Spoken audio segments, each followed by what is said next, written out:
First off, we'd like to welcome our new PrAC chairperson, Mr. G. Coe Ross from Paducah Independent Schools. We want to extend our gratitude to Mr. Ross for assuming this position. We're all thrilled that this is his first meeting, first of many meetings, and we're excited to get started. So with that, I'm going to turn it over to Mr. Ross. Thank you so much, Ms. Noah. I appreciate the kind words and warm welcome. Just a reminder to our PrAC members, please enable your video for the entirety of the meeting. We want to make sure that everyone is engaged, and we definitely understand the whirlwind of the job as a school sitting principal, and that many of us are actually probably in our offices at the schoolhouse. But if we could just dedicate these moments to be focused on the work for all of Kentucky principals, we want to definitely capture that voice while we're here. Dr. Fletcher is not able to meet with us today. He is actually in legislative sessions, but we have the great privilege to have our Deputy Commissioner, Dr. Thomas Woods Tucker, here with us today to bring a welcome. Thank you, Mr. Ross, Principal Ross, and always a huge thank you to Stacy for allowing me to come and share a few comments with you all. But before I situate myself to share a few comments with you, I want to express my gratitude. I want to take a moment to express my deep gratitude that I have for you all and the work that you put in each day.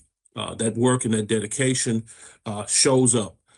As Principal Ross said, many of you are in your office and you're just waiting for the next celebration or the next thing that you need to take care of. So again, your dedication to your school, your students, greatly appreciated. I wanted to make sure I shared that on behalf of the commissioner and the entire Kentucky Department of Education. And then the last thing, Mr. Ross, now I'm waiting for another invitation from you now or your superintendent to come back and visit Paducah. I really enjoyed the last time I was there. So Stacy, we'll go ahead.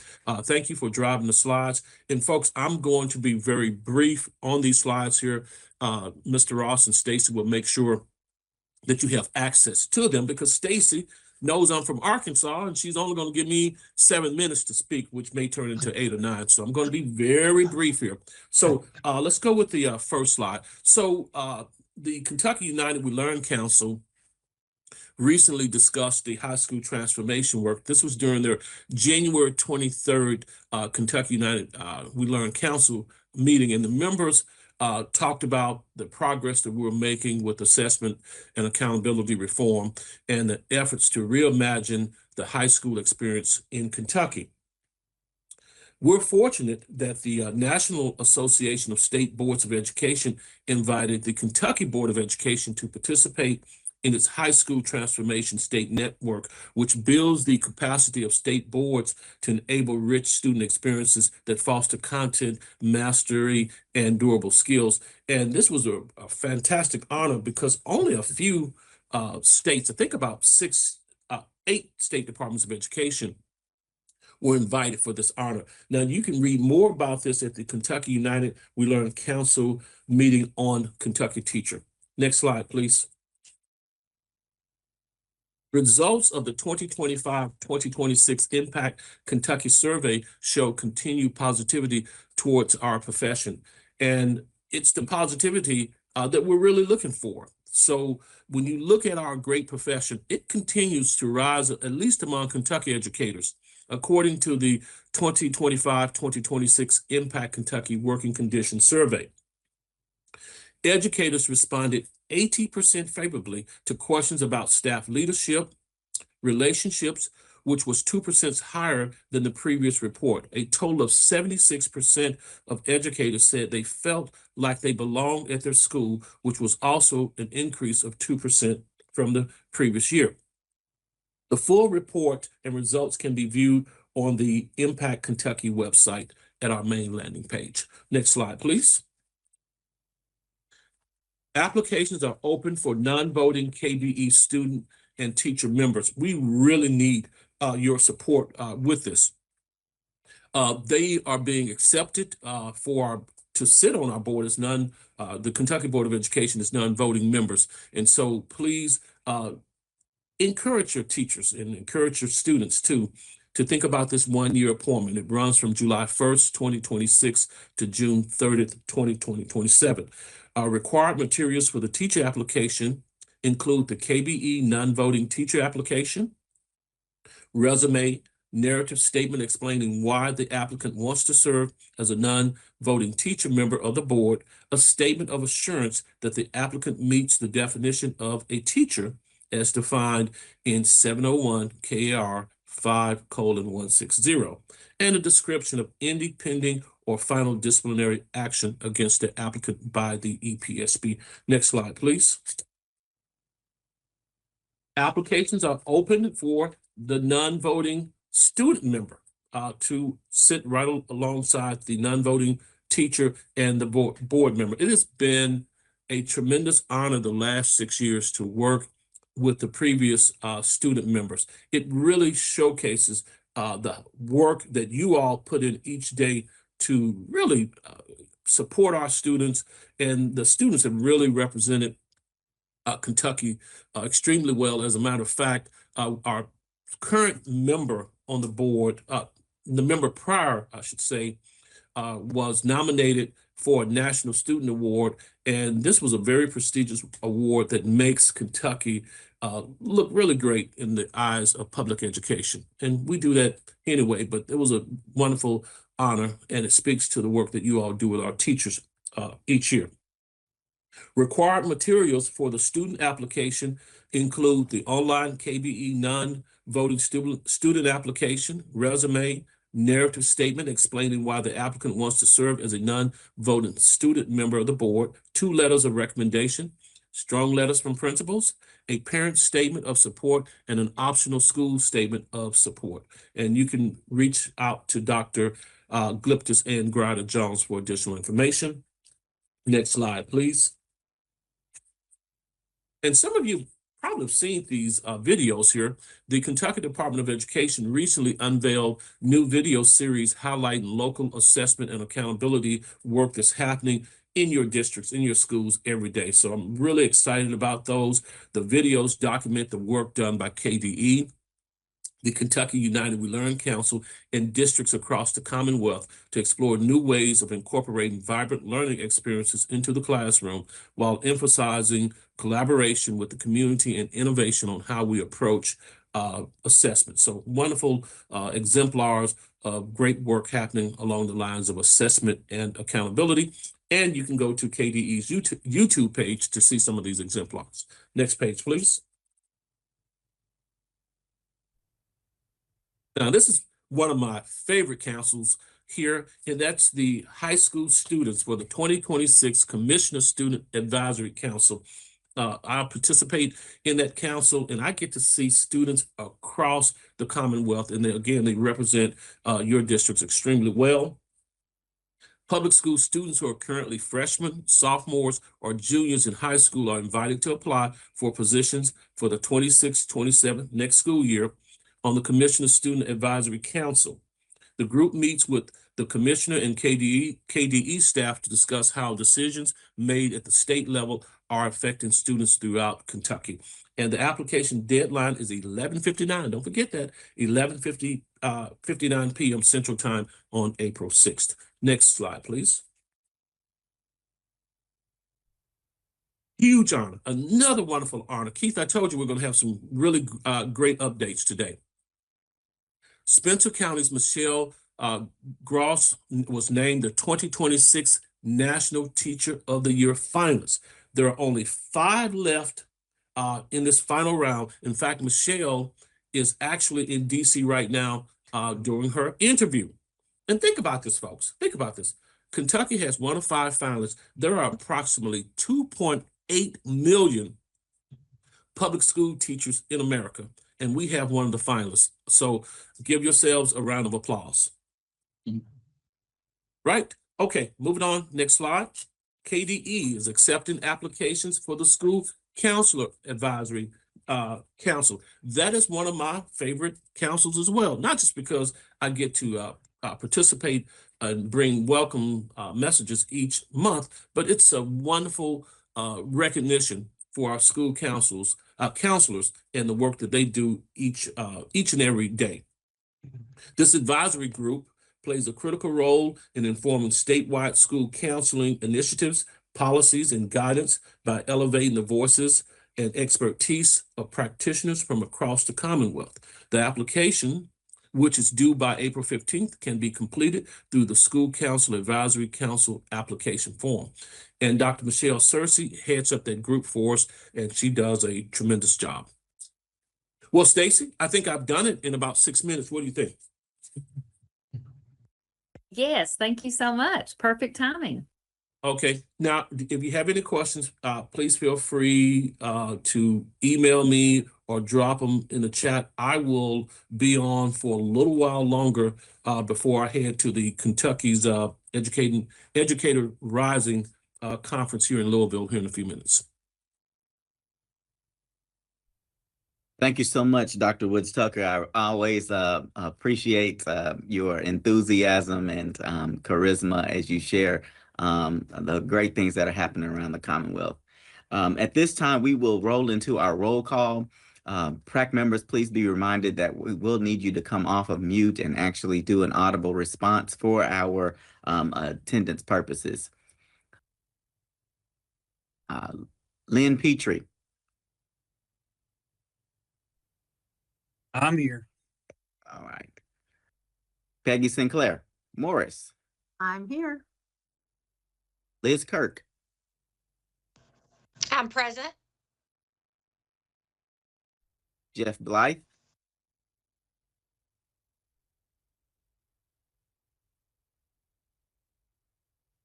Sarah Williams. Present. Tim Klein.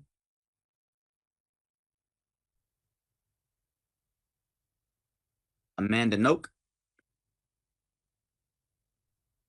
Amanda Fields. Present. Martina Skidmore. Heather Roden. Present. Mr. Shower could not be with us. He had a family medical emergency, so we're going to keep him in our thoughts. Jeremy Kidd.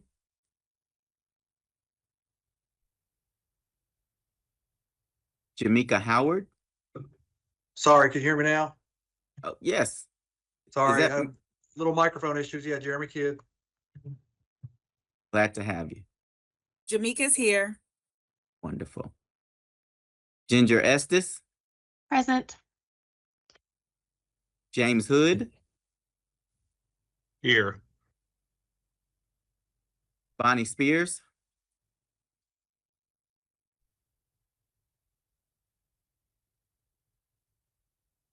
Josh Henderson. Present. Nikki Gerhart. Present.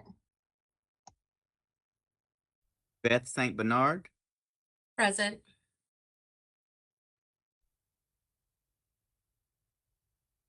Jaziel Guerra.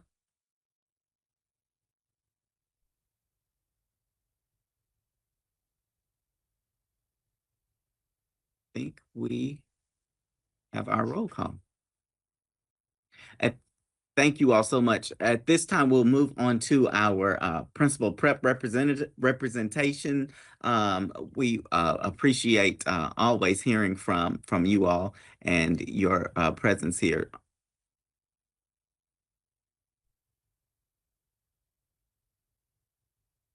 I believe Dr. Sullivan is going to be filling in for our normal attendees as they had conflicts. Dr. Sullivan, are you? Yes, I'm here. All right, you have the floor. Okay, and we have 3 books that we were going to highlight.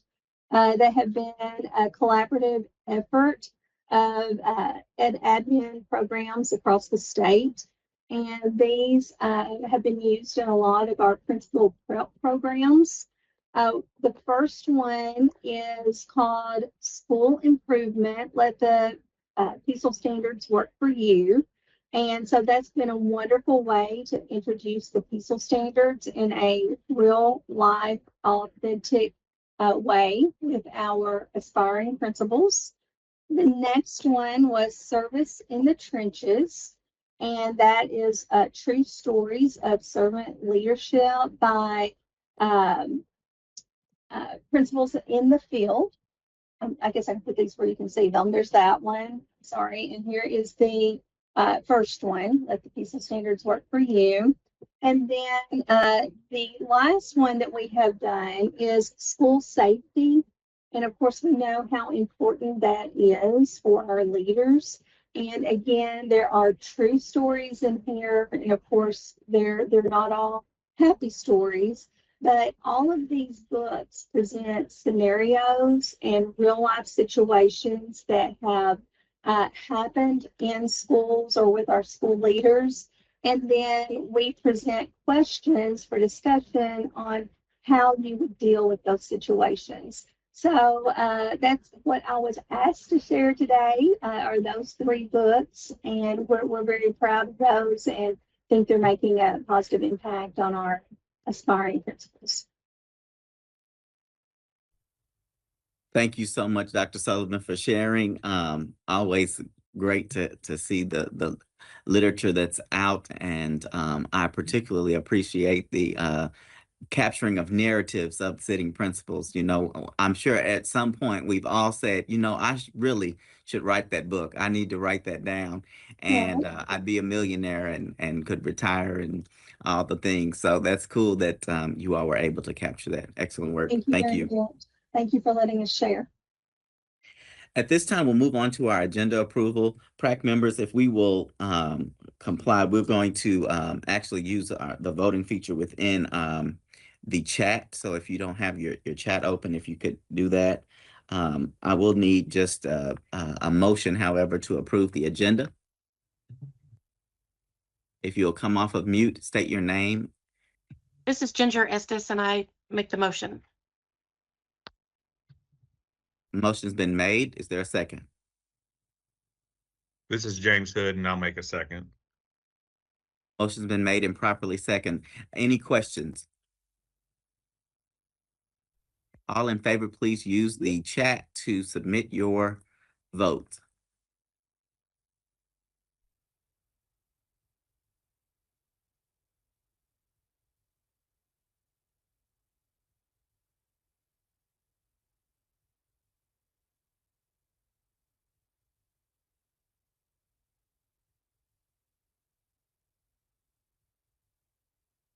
Any opposed? I believe we have approval. All right, we'll move on to our summary of our last meeting's minutes. Hopefully everyone had an opportunity to kind of look through these. There is a link in the chat for your review. Give us a few moments to review those, and at any point that you're ready, I'll entertain a motion to approve our minutes from the last meeting.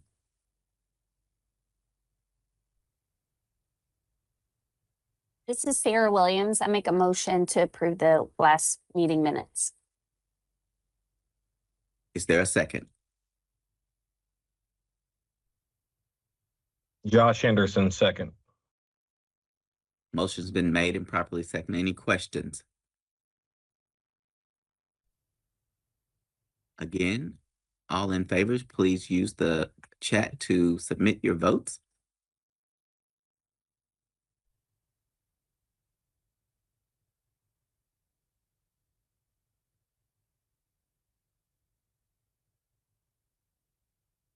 All right, we have approval. Thank you all so much. At this time, we will hear about resources for, no, we will not. I don't know where we are. Let me get to Resources for implementing the Kentucky Academic Standards for Visual and Performing Arts by Jessica Green from the Office of Teaching and Learning from KDE. Thank you so much, Principal Ross. Thank you for allowing me the space to have a conversation about implementation resources for visual and performing arts. The most recent standards for visual and performing arts were adopted in 2024, and so that rolls us into those implementation resources. So I'm excited to share those, and thank you, Stacy, for supporting the slides for me. If you could go to the next slide, please. So our focus for all of these resources are to support educators in high quality, standards aligned, vibrant, and engaging learning experiences. And much like Dr. Woods Tucker, I have that same excitement about specifically vibrant student experiences, especially the arts being such a hands-on integral piece to the education puzzle. I will say the photos that you see on the slide are from a field study we did with one of the resources I'll share today, and I can't wait to highlight these two districts that participated. Next slide, please. So the first place where these resources live are kystandards.org. And anytime I'm in the field presenting with teachers, I encourage them first to sign up for our standards newsletter. As principals, I know you have a million hats and you're sending out information as quickly as you can. But if your teachers are signed up for the standards newsletter, that's their direct line to new resources for all content areas, including visual and performing arts. So I always encourage teachers to go there first as they explore kystandards.org. So kystandards.org has professional learning resources that are meant for the school-based level, if you were to be leading those resources. And so the first thing is the at-a-glance document. As a former administrator, this was created through the lens of you don't have time to read the entire CAS document. So it's a one-pager front and back of the highlights of the changes to the Kentucky Academic Standards for Visual and Performing Arts. The next link there, and you'll have access to all of these links, the course code standards documents. All of the courses currently recognized in Kentucky that count for the visual and performing arts credits are updated on that document with all of the standards that they align with. And so that is very helpful as you're rolling into thinking about next semester, next year. So that is there for you as well. We also have the full CAS document, which is now, as I like to say, hyperlinked within an inch of its life. Teachers have a higher usability index for that document now. They can go directly to the area they teach and the grade band they teach. And so that is a very helpful document. In addition to that, we have the digital CAS. This is through Satchel Commons, and the digital CAS has always existed, but it was meant more as a tool to support Infinite Campus, to load in for standards-based grading. We have now made that available for public use. The best feature on that for teachers would be downloading an Excel spreadsheet of all the standards they need, almost as a checkpoint. And so we have made that available for public use, starting with VPA. You'll see reading and writing starting to push that out as well. So those are all available specifically for support of the CAS document. Okay, next slide, please. I'm moving quickly because there's one resource I really want to talk about. The family guides have existed. They include all of the content areas. However, they did not include visual and performing arts. And so our new family guides now include visual and performing arts. So what students should be learning at each grade level in all 5 areas of the arts. That's dance, media arts, music, theater, and visual arts. At the high school level, it does split into the 3 proficiency levels. So proficient, accomplished, and advanced. So that is a wonderful resource, as always, still available in Spanish as well. The other addition to the family guides this time around, reading and writing has also been updated to include the language from Science of Reading and to align with their newly revised standards. So those are 2 huge elements of the family guides that are now updated for use. And so I've been really pushing that for arts educators to understand what parents are now, families are going to be expecting their children to learn in the arts in their classroom. Next slide, please. The next thing is our Kentucky Learning Hub. This is our new professional learning management site, PLMS. And so I mentioned that kystandards.org is the school-based learning. KY Learning Hub is self-paced. So it's a Canvas course essentially. And you're going to start to see a lot of those resources move over to the Learning Hub, but also live on kystandards.org. So you're going to have two different versions of the same resource, meaning it is guided towards the audience and the view that they need of that resource. An example of that is our Getting to Know the CAST modules. Again, VPA was just adopted in 2024. So we now have a self-paced Canvas course on KY Learning Hub of the same course that's available on KY Standards as a school-based learning. And so you'll start to see a lot of migration to the hub for professional learning across the KDE. So that is there and available, and it's a wonderful opportunity for teachers to move at their own pace. The slide decks are available with all of my notes if I were presenting it at the school level or district level. And so it's just another great resource. I encourage you to explore the KY Learning Hub if you have not already. And the next slide, please.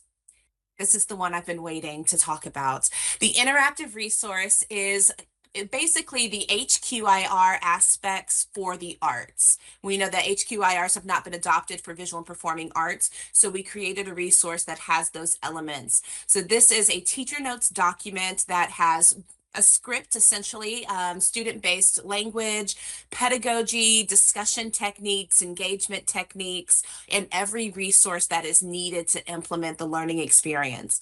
We started with the responding standards based on student feedback. They felt they had not received as much exposure to the responding standards. They had performed and they had created a whole lot, but did not feel like they had an authentic opportunity to respond to the arts. And so it also comes with an implementation PowerPoint. Teachers have very little time, so we went ahead and created the PowerPoint to project for students as well.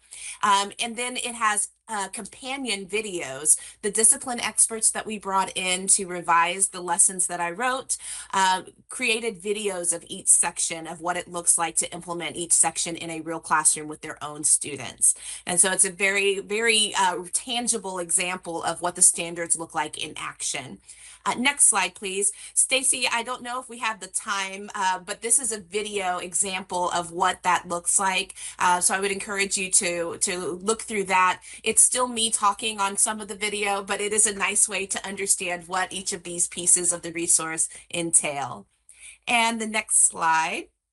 I promised to talk about the field study. Special thanks to Woodford County and to Madison County for allowing me to come to their schools, Glen Marshall Elementary and Northern Elementary, to implement the music interactive resource.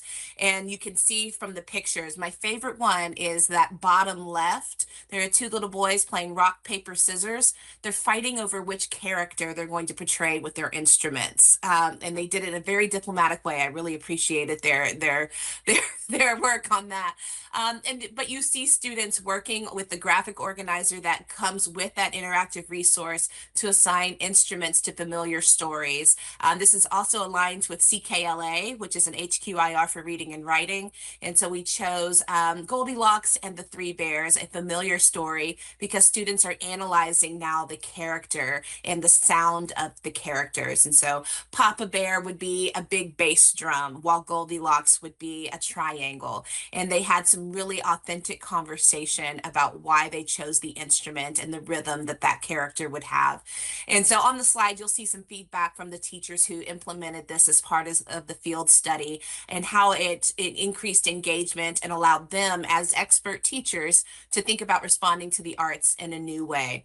And so this resource is available for all 5 arts disciplines. And we are about to launch the second one, which is a middle school example in all 5 arts disciplines as well. And so we wanted to just support our arts teachers with those HQIR aspects that we are all learning to really embrace and to see those results, those positive results for all students. Next slide, please. Also, when you receive these slides, this is the quick guide with the link to all of the sites that I've mentioned today.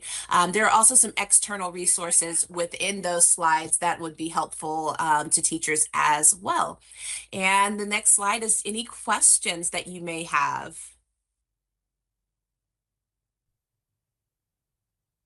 And as always, you can reach out via email. I would be glad to have some conversations about the great work your teachers are doing. And if you have a teacher that you think should be implementing these as part of my next field study, I would love to take those suggestions as well. Thank you. Thank you, Ms. Green. And I think I can speak for majority of principals when we talk about the related arts. At times, they have that difficulty finding those resources.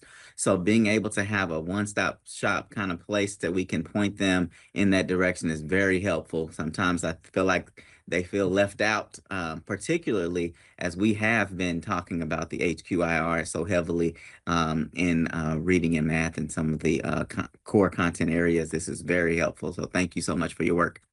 You're very welcome. Thank you all so much. We'll continue with our agenda and have an assessment update from the Office of Assessment and Accountability, Office of KDE, with Shara Savage. Yes, good morning. Thank you for allowing me to come and give you some updates. So I'll get right started. If you could go to the next slide, please. I wanted to just give you a very brief update on House Bill 257. It has moved into the Senate. They are looking at it and having discussions, and I believe Dr. Fleischer has been a part of those discussions as well. So we will continue to keep you updated on that bill as it moves through and as it changes. The common theme that seems to be sticking is incentive for a local accountability piece. Now, what that'll look like, is still to be determined. And removing change and replacing it with a growth model. So exciting things happening over there, and we will keep you updated as it moves along. Next slide, please. So we'll move into assessment updates. Testing preparations are well underway. And so I have a few updates on activities that are taking place and those that have taken place. So access and alternate access is my first update, and the testing for that has concluded that test window. At this time, the focus has shifted to preparing for the data validation activities that are now taking place this month. The AKSA, the alternate Kentucky Summative Assessment, that makeup window is now still going on, and that will conclude this month. So the makeup window for test window 1 will close on March the 20th. And then looking ahead, test window 2 for the AKSA will open on April the 14th and run through May 22nd. The TAR is also is still going, and it will conclude on May 22nd as well. Staff is continuing to make preparations to ensure districts are ready for the operational testing window, that test window 2 for AKSA. A brief update on K-Screen. The materials ordering window is currently open. Districts can place their orders for screening materials now, and the ordering window will close on April the 3rd. So for KSA, they are also busy preparing districts and testing staff for that testing window as well. All of the administration scripts and the TAM have been posted to the Kentucky portal. Their first office hour for KSA for districts will take place on March the 25th, providing an opportunity for coordinators and testing staff to ask questions and receive additional guidance ahead of that testing window. Next slide, please. So the SAT, I wanted to give you a little more in depth because this has been a big shift. It has been a shift for our Commonwealth and our testing staff. So just a little training recap. In November, we KDE partnered with College Board, and we offered 8 in-person test administration trainings across the Commonwealth with 487 educators participating statewide. To provide continued support, we have so far held 4 office hours. Topics included school setup in and requesting accommodations, English learner supports, and navigating the state data management system and the test day toolkit. We had more than 325 educators to participate in those office hours. So everything that we have provided has been really well attended. We also, College Board, we partnered with them, and they hosted an accommodations webinar in November, and we had 480 participants to attend that webinar as well. In this month, or in February, we had our February DAC trainings. Those videos and deck slides were released, and College Board was a part of those trainings as well. And they were able to come to our live Q&A sessions and help support districts in all questions and any lingering steps that districts would need to take that they were unsure of. So all of these efforts have focused on ensuring districts feel prepared and supported throughout the SAT administration process. Next slide, please. So the systems that are open now, first the state data, the SDMS is open. District testing staff are currently using the system to verify student rosters, confirm accommodations for students who need them, and process student transfers that happens between districts when that's necessary. The test day toolkit is also open. This system allows coordinators to set up testing staff and organize their testing sessions for administration. Testing staff can also, if you haven't tested yet and you're still preparing for testing, and you're preparing those your students, you can print those test tickets from the test aid toolkit, which students can use to access the 7 SAT practice tests that are available to the students for free. Those same tickets will allow students to complete the readiness check, and this can be done 1 or 2 weeks before testing. So if you haven't tested and you're still preparing, you still have time. Next slide, please. So here are just some tools and resources, but the one that I want to really bring to your attention is that schoolhouse.world that launched, that College Board launched. And it's a tutoring. It's a free peer-to-peer tutoring option that prepares students for the SAT. So that's a wonderful resource, and we are so glad to have that free resource for our students. Next slide, please. So upcoming KDE and in partnership with the College Board, we will host an additional office hour in this month, March, and in April.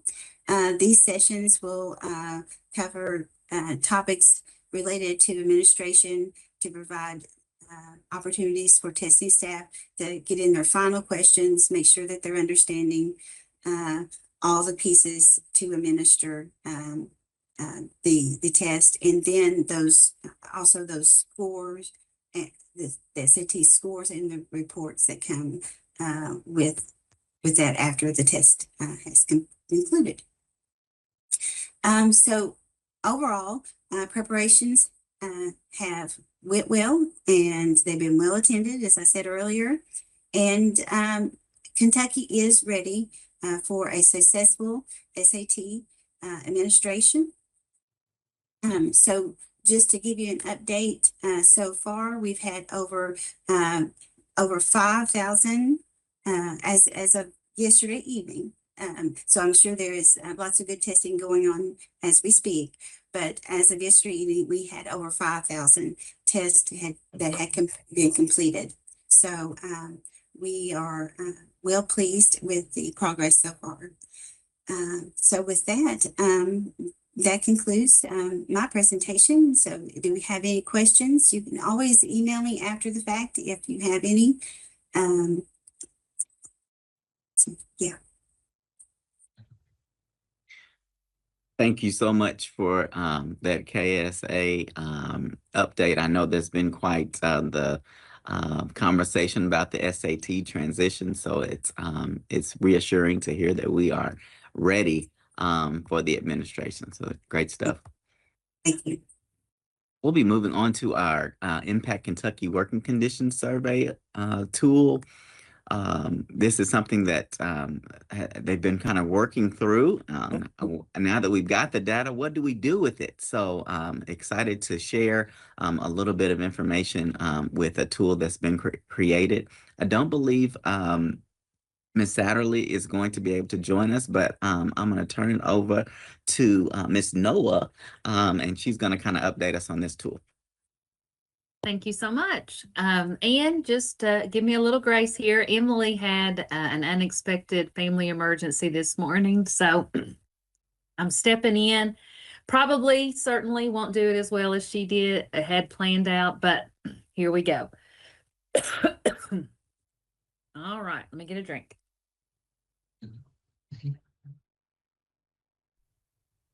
So Dr. Woods Tucker already alluded to the positive responses for Impact Kentucky. Just want to reiterate some of that information.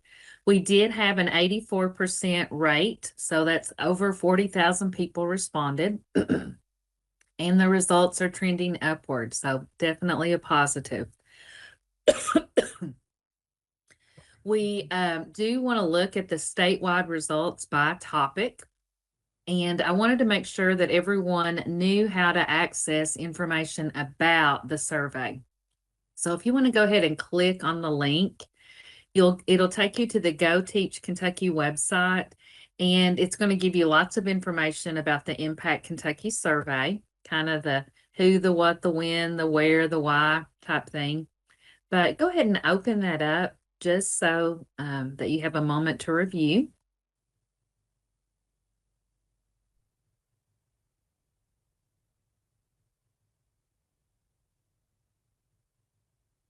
And as you are reviewing the information on that website, I just want to point out the topics that are embedded in the Impact Kentucky survey. You'll notice here we've got staff leadership and relationships. Statewide, we had an increase of 2 percentage points. Educating all students, an increase of 4 percentage points. School leadership was up 3 percentage points. Managing student behavior as well, trending upward. Then we have professional learning upward, feedback and coaching up 3 percentage points, emotional well-being and belonging up 4, and then resources up 1. So that was, of course, statewide data. We want to dig into each principal's school data.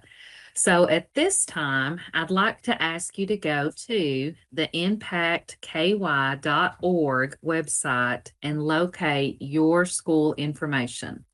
Okay, so when you do that, if you could just use the reaction button, let me know that you're good. You've got your data pulled up, because we're going to ask you to work with this tool, this draft tool that the P3 team has created, to get your feedback on how it works for you, how beneficial it is, what might need to be edited, modified to make it more meaningful, more useful. But step one in this is to access your local school data. And I see some thumbs up coming up. Thank you all. So just as soon as you get it open, let me know.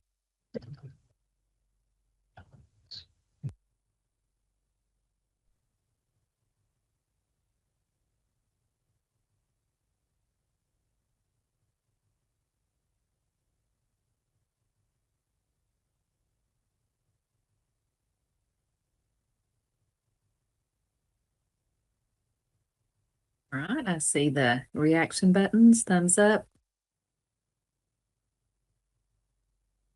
Yes, thank you all. Perfect.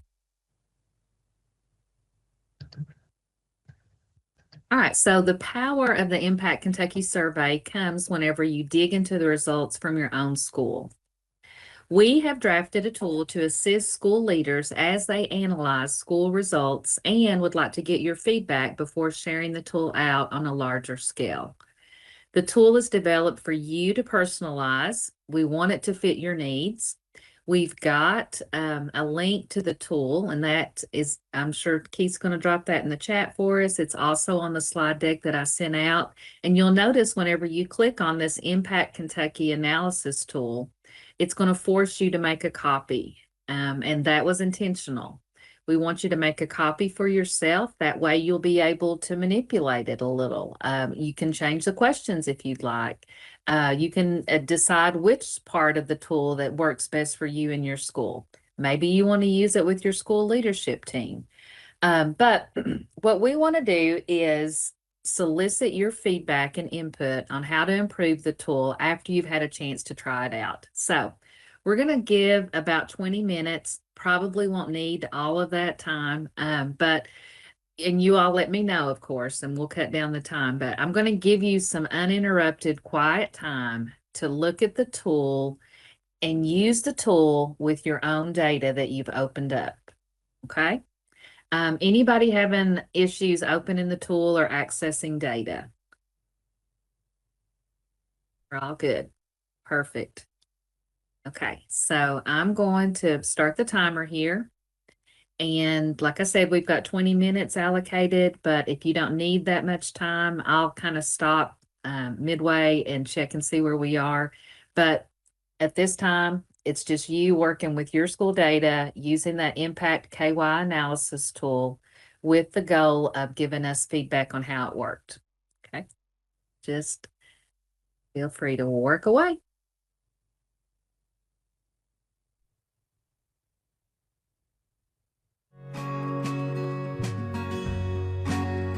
So our allocated time has expired. If you didn't get to all of the sections of the tool, that's totally okay. We did want you to just have some time to work with it, see what you thought about it, and we wanted it to be as real as possible. That's why we asked you to access your own school data, because now we're going to engage in some conversation. During this breakout room time, we've got some guiding questions for you, and you can see those on the slide. But more importantly, we've got a link to the breakout room discussion note catcher. What we're going to do is we're going to have 4 breakout rooms, and we're going to give you 10 minutes of talk time. And depending on which breakout room that you get assigned to, that's where you're going to be capturing your notes, your feedback about the tool that you worked with. So if you are assigned to breakout room number 2, you'll notice in the note catcher, there is a section for room 2. So we'll just want you to respond in that section that correlates with your group assignment. We will be doing this in the breakout room setting. However, if you're invited to breakout room 1, you're going to remain in the main room, and that will be the room that is still captured, the conversation such as captured live, that's going to be broadcast. So just wanted to point that out and ask you to Stacy, keep that in mind. can we make sure we're on the same page on that? I created 3 rooms Yes, plus the main room. Is that correct? correct. Yes, we've got a Okay. total of 4 So- spaces. So there are the ones that are going to stay in the main room will be unassigned. Okay, perfect. Gotcha. So you will, yeah, so don't be looking for an invite to join the room. If you are staying in the main room, you'll just be right here. You won't have an invite. Everybody else who will be going to the other 3 rooms, you will have an invite. Okay, so we'll have 10 minutes. I want you to add notes to the note catcher. And let's see. All right, we are ready to go. So, and then whenever you come back out, if you could make sure that one person is designated to give just a quick overview of the discussion in the breakout room. All right. You ready, Stacy? Yes. All right. So I think everybody has been moved to their breakout room. If you're here, you're in the main room breakout room space. And I think Principal Ross is going to lead this section. Is that right?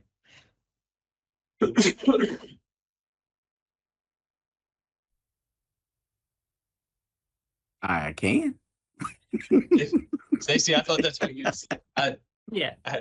I think everybody's Okay. where they're supposed to be. You guys take it back over. Yeah. Yeah. Lovely. All right. Well, let's get to it.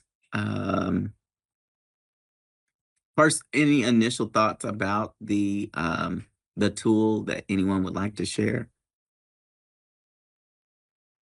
And it might be good for one person in the room to be like the designated note catcher typer. So when you open up that doc, you should be able to type directly into it and do the responses. So maybe if you facilitate, Mr. Ross, and somebody else captures the discussion, would anybody in the room be willing to type into the doc for the group?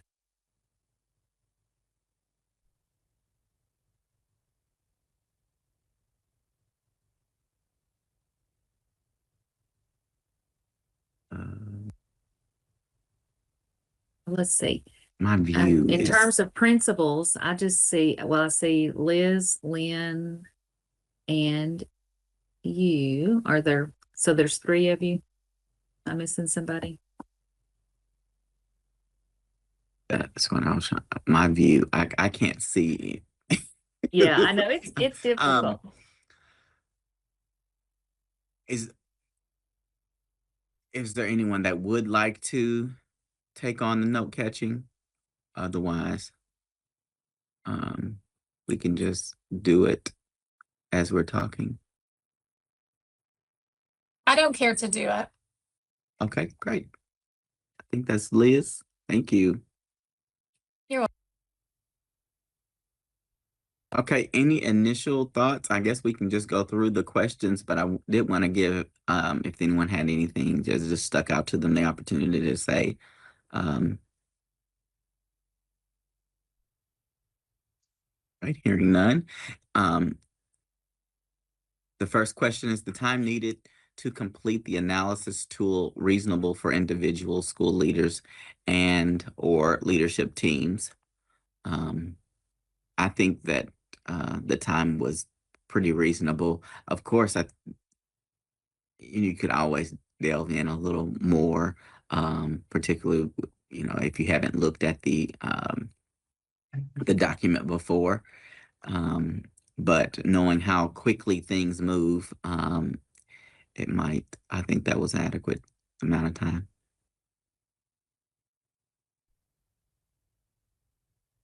Does anyone else have any thoughts there? And Mr. Ross, I also, I didn't see that Dr. Sullivan, Stephanie Sullivan from Murray State, she's in the room with us too. So. Oh, lovely. And she even put a note already in the chat about perhaps adding a column comparing to district. That was a good suggestion.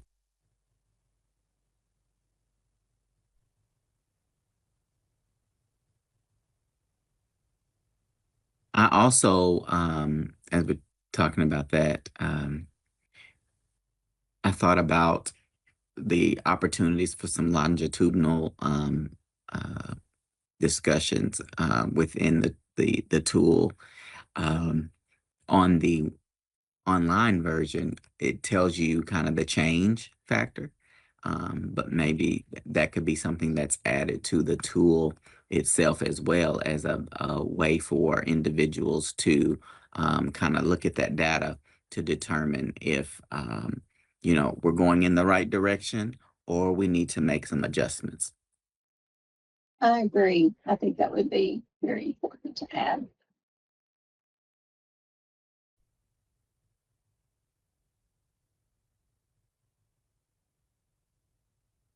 I did like the column that says rate your level of influence, because that really lets you start to prioritize a little more. What are things you personally can start moving and making positive change that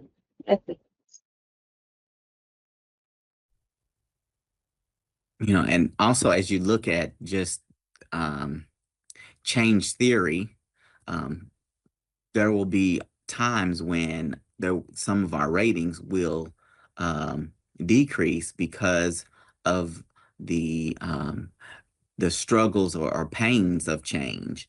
And so as you look at it, if you know that there's initiatives that you've engaged in that may have precipitated that lower rating or a series of lower ratings, you can speak to that. And I think that's important for school leaders to think about on years where you've had to implement maybe some drastic change, that, hey, if you see some negative dips on some of these, it's actually a positive to your maybe your leadership, in that, if you're not seeing some discomfort, you're probably not getting the job done effectively in some regards.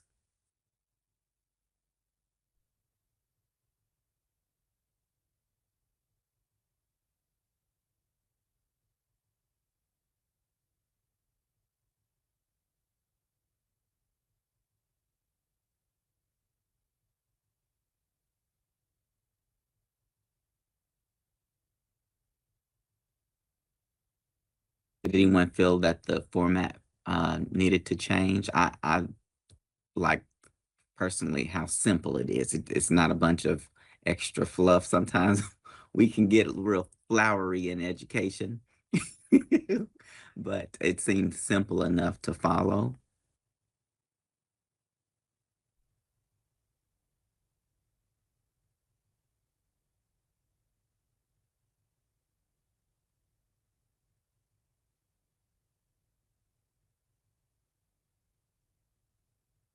I think these are some great questions that are posed throughout.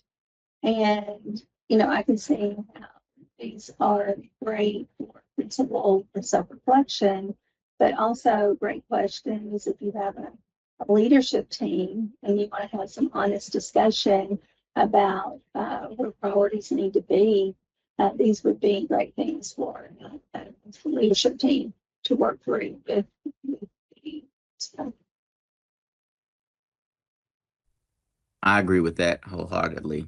I could see this as a means to definitely have some um, conversations, um, even with the PPGES framework, as you're, reflecting on your own practices and developing your um, uh, professional growth plan, using this as a tool or evidence to support um, your efforts there.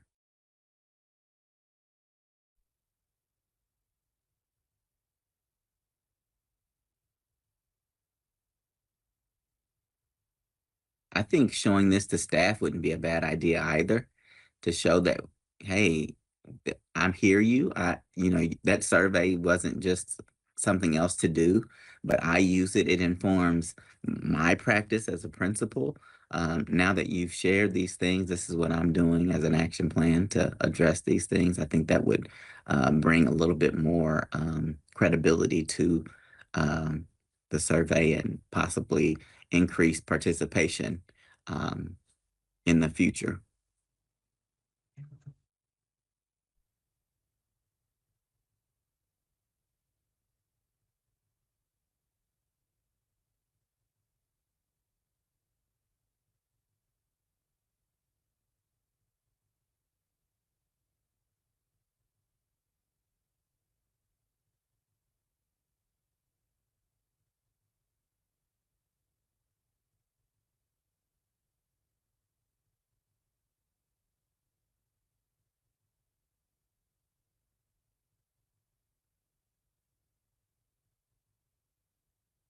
Any ideas on improving the tool to meet the primary needs of principals and other leaders or leadership team members?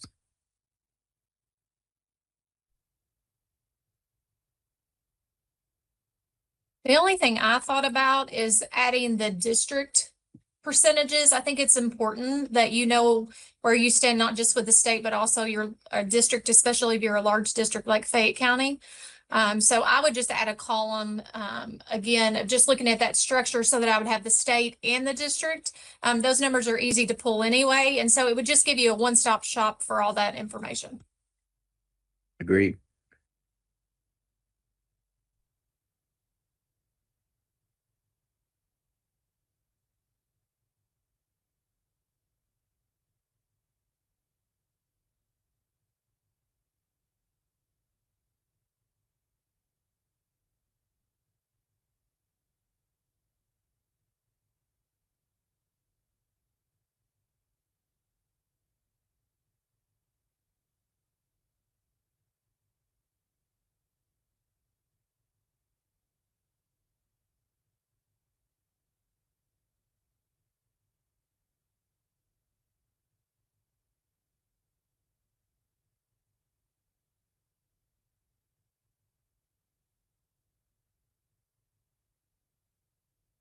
All right, we got 1 minute left.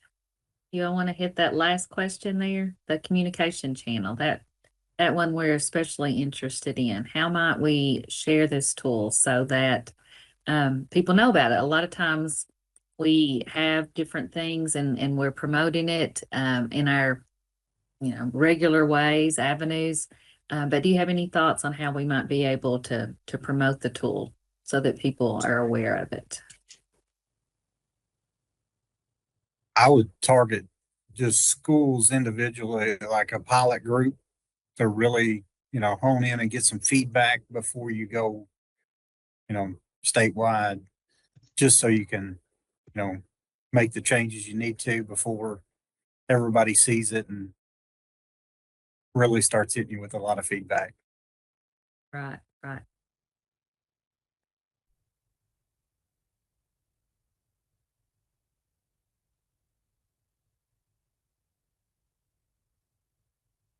And I think if it's tied to something that would help with getting some traction behind it, if people can see the value of the tool within evaluations or development of your school improvement plan or something to where it's like a connection there to it versus it just being a tool that's just out there to use.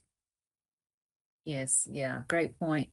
And we were trying to hook folks, make a connection with the inclusion of those PCEL standards and how that we connected the questions to the individual PCEL standards, recognizing that those are just like the primary connections. You could probably make a case for a lot of other connections as well. But we were thinking, if school leaders could see the connection to their own standards and maybe the development of their own professional growth plan, or how that they might be able to use some of these questions and the data points from year to year as evidence when they're having like a summative conference with their evaluator. recognizing that, we all have to do that. That's required every year. So those were that's the thinking behind the inclusion of that P cell, because that was just something that we did the alignment on. And that's something too, if you look at that and you think, I don't know about that alignment, we'd love to hear that feedback from you all as well.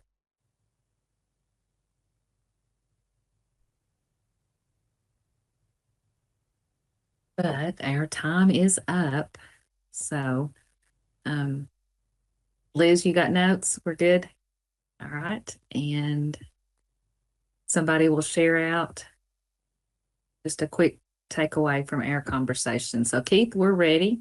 Go ahead and close the rooms. Okay. Thank you.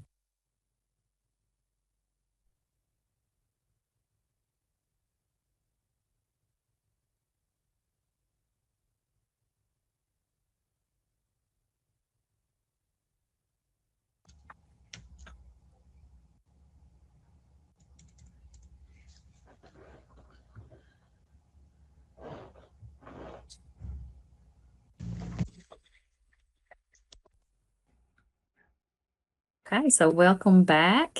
I hope that 10 minutes was enough to at least get that conversation started. And if you did not get through all of the note catcher questions, you can feel free to add to that at your convenience. But I'm looking for, we'll just start with a volunteer here. If you were the person that was going to share out from your room, if you could just give us a quick summary of some of the primary considerations that you all discussed, that would be great. So whoever would like to begin, just feel free to unmute.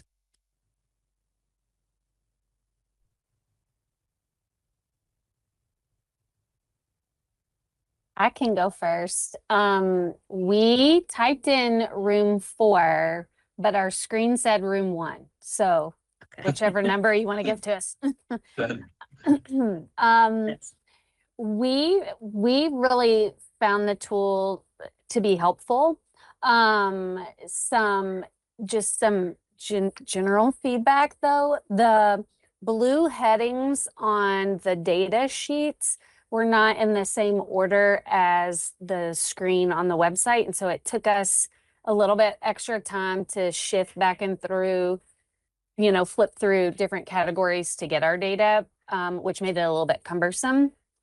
And then we also said it would be really helpful to put a page break at the end of the data, because it just made it a little hard to toggle from where we were typing our answers to the reflection questions and going back to look at the data. So if there was just so even when you print it to sit down with your leadership team, it's separated so you can look at both at the same time. We also really liked the action plan, the questions, especially like what's, excuse me, would yield the greatest impact. What we're just breaking down our successes by next week, next month, next year, and then thinking about who we can partner with are sometimes not things that we typically go to think about. And so just having those there were good memory joggers. We also liked the check boxes for the P-cell connections, because sometimes even when we're making our own growth plans, we can get a little bogged down in that. And so that's a great helpful tool to keep going back and reviewing. But overall, we thought this was definitely something we would sit down and use with our leadership teams at our schools. Thank you so much, Ms. Williams. That is very thoughtful feedback. And I can see already wheels rolling here, thinking about, yes, we're going to do this. We're going to make this suggestion. We're going to follow up with that. So thank you very much. Another group.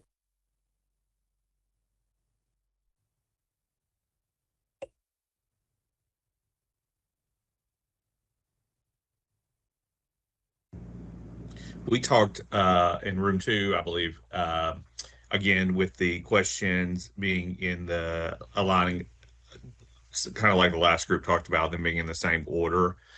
We talked about where it says, the realm of your control or the influence you have.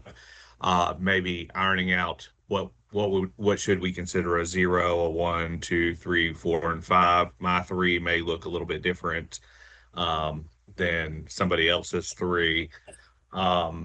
We also talked about maybe some of the areas having a bigger space for notes.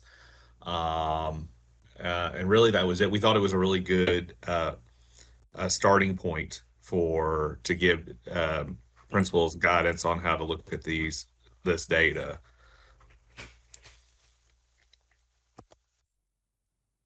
Thank you so much, Mr. Hood. Appreciate that feedback. Another group?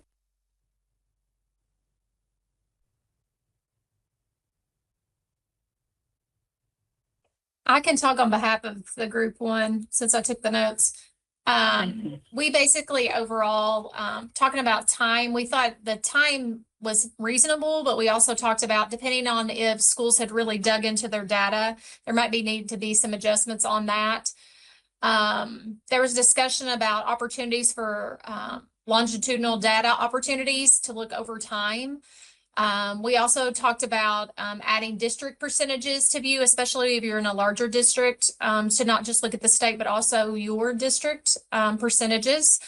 Talking about communication, there was discussion about how you could share this with your leadership team for goal setting as well as professional growth plans. We also made mention about transparency being important and sharing with the staff that this was not just something they took, but something that was valued and heard, that could lead to better discussions and future success of schools overall. There was a discussion about possibly piloting it with additional principals just to get some more feedback before going statewide with this tool. But overall, it was very favorable. Thank you so much, Ms. Kirk. Appreciate that feedback from your group. And lastly, do we have one more group like to share?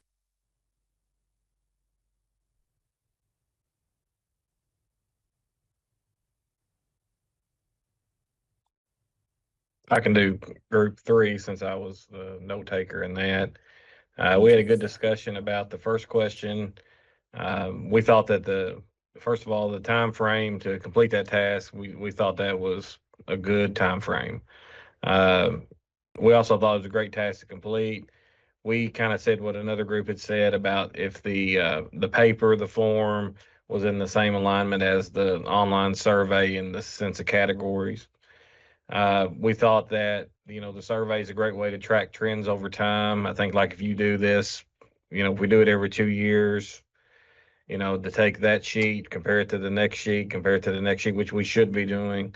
I think it's very valuable, especially when you have staffing turnover, there's changes in the workplace, et cetera. It's good data to look at. And then we said that on the third question, the structured design tool, we liked it, but we thought maybe there was something we could do differently about the thoughts to consider section. It may not be as user-friendly, and maybe make that a little cleaner. Sometimes like you're editing the box, it shifts things around. Maybe possibly put that in a Google Sheets format or a different type of format that makes it just a tad user-friendly, but overall, love the tool. Okay. Thank you so very much. Appreciate that thoughtful feedback. And you all have given the P3 team a lot to consider and some opportunities to make this tool even better. So thank you all for taking the time. Ms. Howard, did you have a thought? Yes, I did. And it didn't occur to me while we were talking about it. I'm listening to what everybody said, and I just had a thought. The panorama tool gives you that percentage for the quite a bit and the tremendous amount, or, the 2 highest categories. Is it possible to put like another column where we can put the percentage of that middle column? So, because, thinking about it, I'm like, that would help setting goals, because you're like, okay, we've got some people who are almost there, but not quite. And that percentage maybe being next to the other one says, okay, wait, we can increase our green by this much if we really focus on this area. And we really only have, 2 people who are just like feeling not at, I don't know, it might help people set goals if that other number, I guess the number 3 in the 5 points, if the number 3, there was a space for us to put that next to the main one and go, okay, this is how close we are to getting our number up. I don't know, did that make sense? Yeah, for sure. Absolutely. Almost just a bit more intentionality on where you might be able to focus so that you can see um, greater gains. Yeah. Love that idea. Thank you. Thank you for sharing. All right. Anybody else?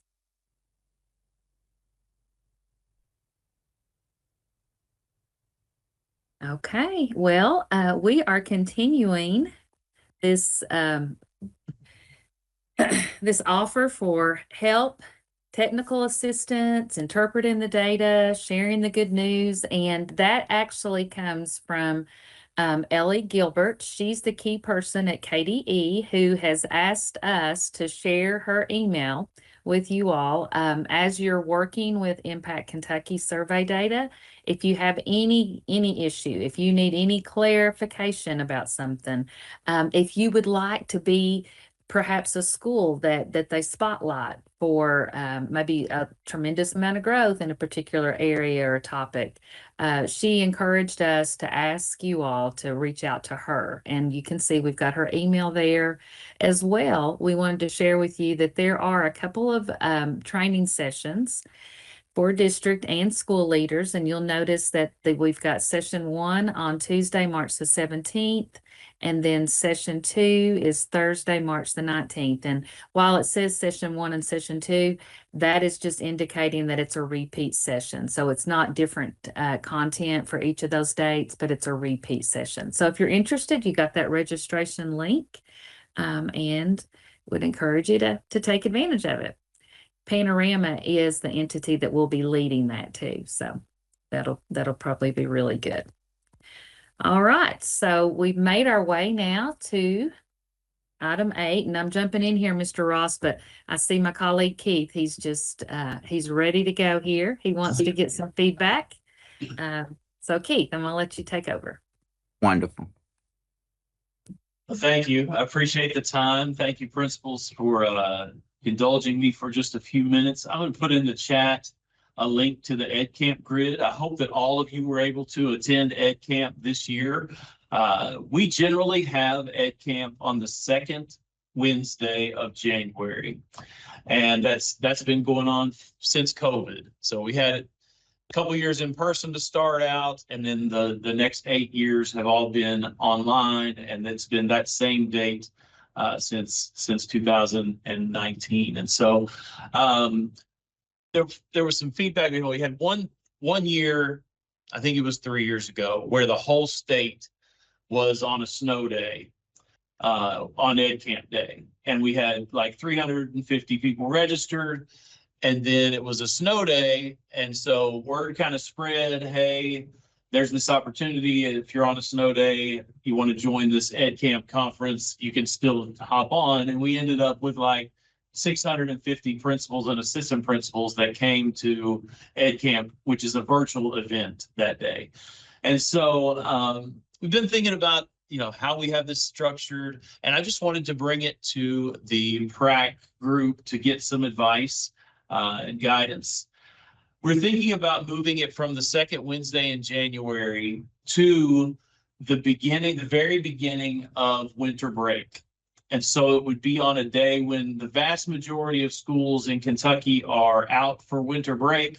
So next year, that would be like December the 21st or December the 22nd.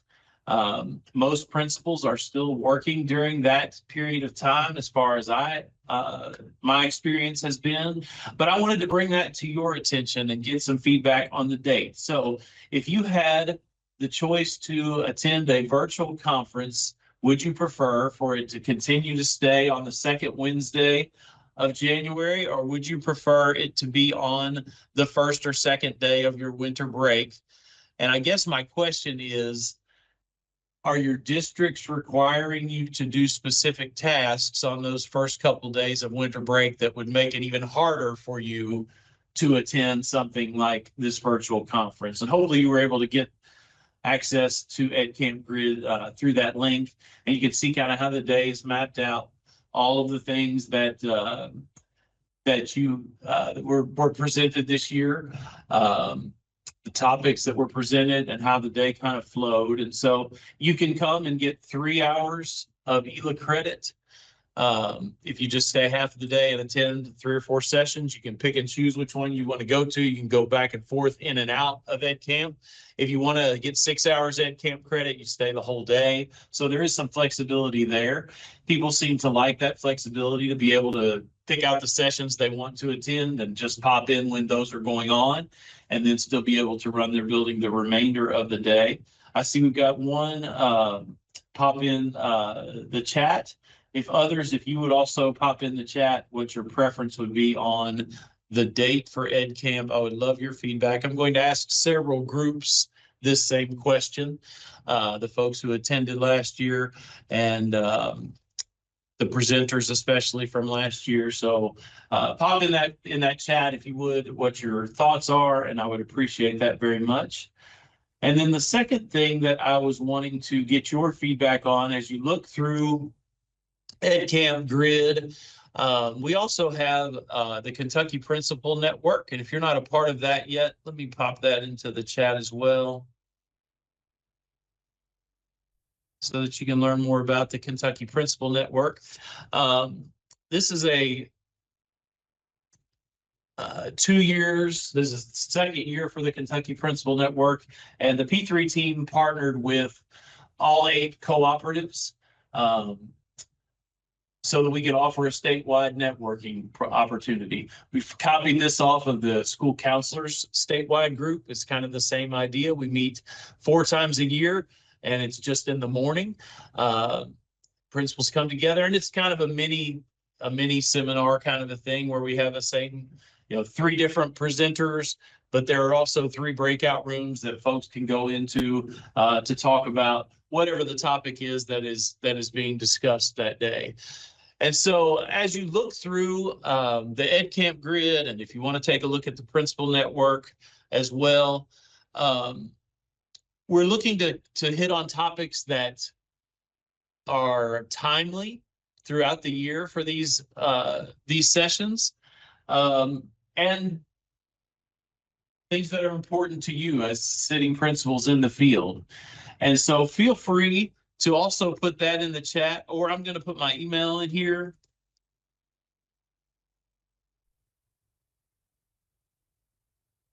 And if you have a topic that you feel like would be a great topic to hear about, or one that you would like to present about to the rest of the state during one of these conferences, I would love to hear your feedback on that. And I know Stacy is also going to be talking to you about dates as you talk about PrAC dates for next year as well. So thank you for your time, and I appreciate your feedback very much.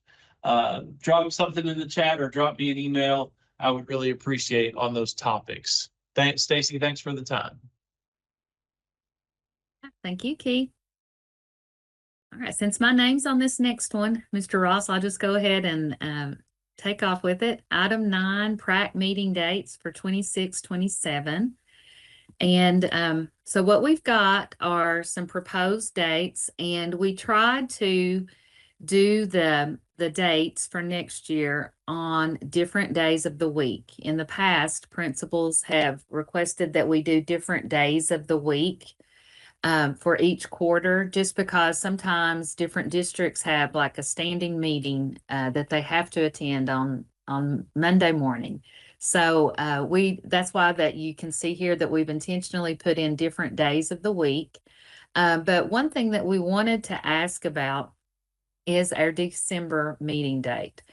And the reason we're bringing this to the group is because December is basically, it's always our lowest attended PrAC meeting. And recognizing that December is very, very busy in schools, it's a short month. We wanted to perhaps propose or think about maybe doing our PrAC meeting on one of those opening days of the winter break. If you all do, if you don't think that's a good idea, totally okay with that. Our month of December is pretty wide open. The P3 team does not do any type of training during December. We've learned that training during December, it's not well attended either. So we're pretty open for the month of December. But I wanted to ask the group if, the 21st or 22nd would be something that you all would like. Last year, the meeting was on December the 10th, so kind of that second week of December. But very open to your thoughts, your comments, your feedback around a good December date.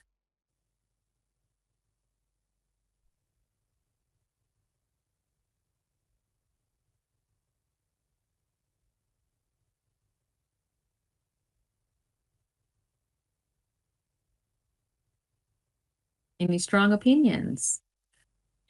I think the earlier the better, in my opinion. As we get toward the end, you have just all the things. At the elementary level, you're going to start seeing programs and the parties and just all the things, and just the stamina hits, and folks are just ready to get out.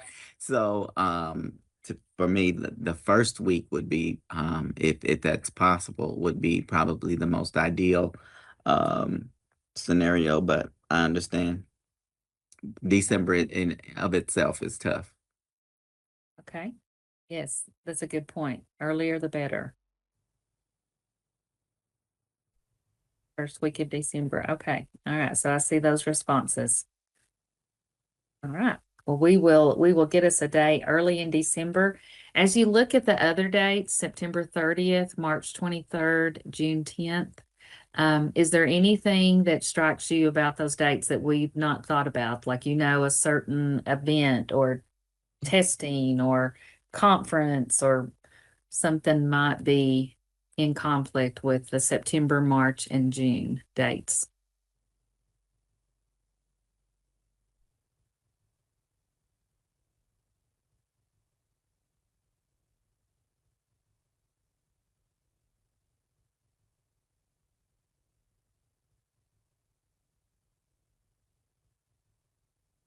Okay, well, we'll hold on to those. And if something comes up that you think about that's a scheduling conflict that might impact everybody or a lot of the group, please reach out and let me know.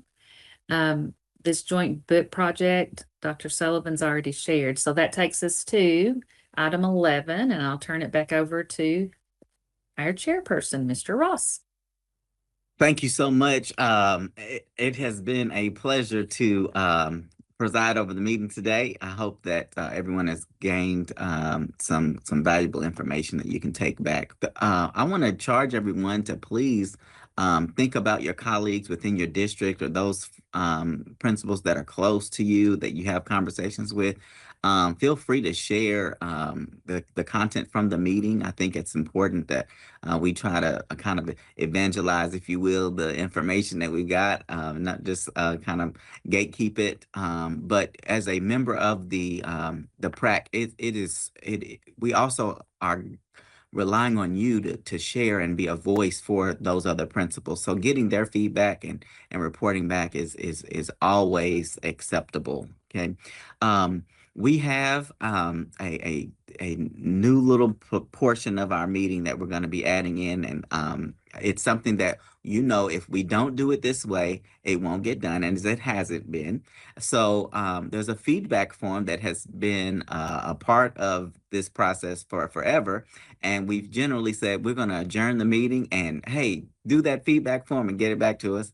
And as soon as we log off of this meeting, we're going to lunch duty or going to do an observation or get that email done or go use the restroom.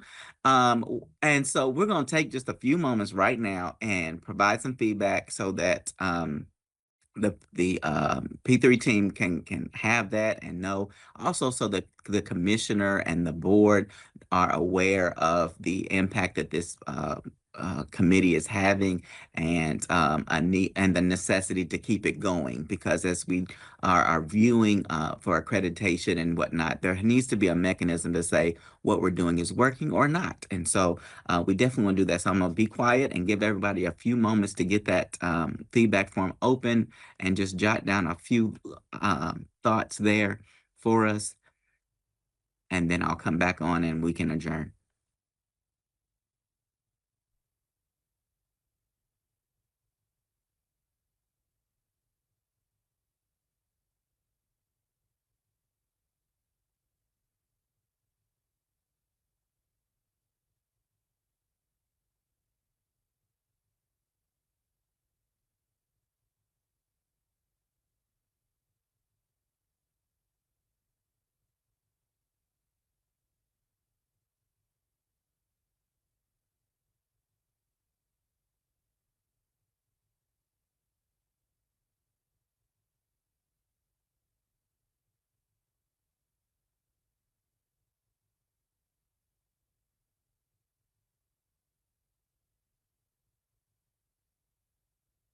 Okay, I know that individuals type at different speeds, but at least the feedback form should be up on everyone's desktop. So I think we've got a much better chance of a return. So at this time, I will entertain a motion to adjourn. If you will come off mute and state your name for me.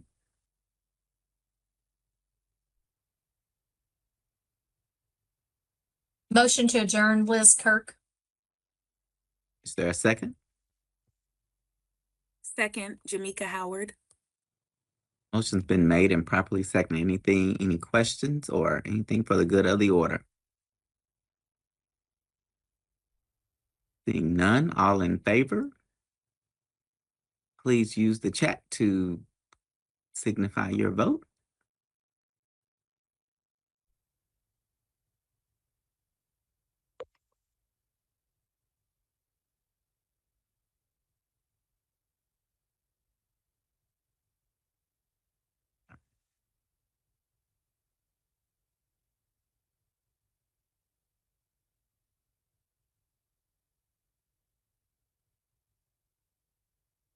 I believe we have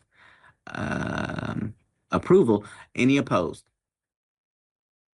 All right, consider our meeting adjourned at this time. Thank you so much for participating. You can see that our upcoming meeting, June 9th, there. Thank you all so much.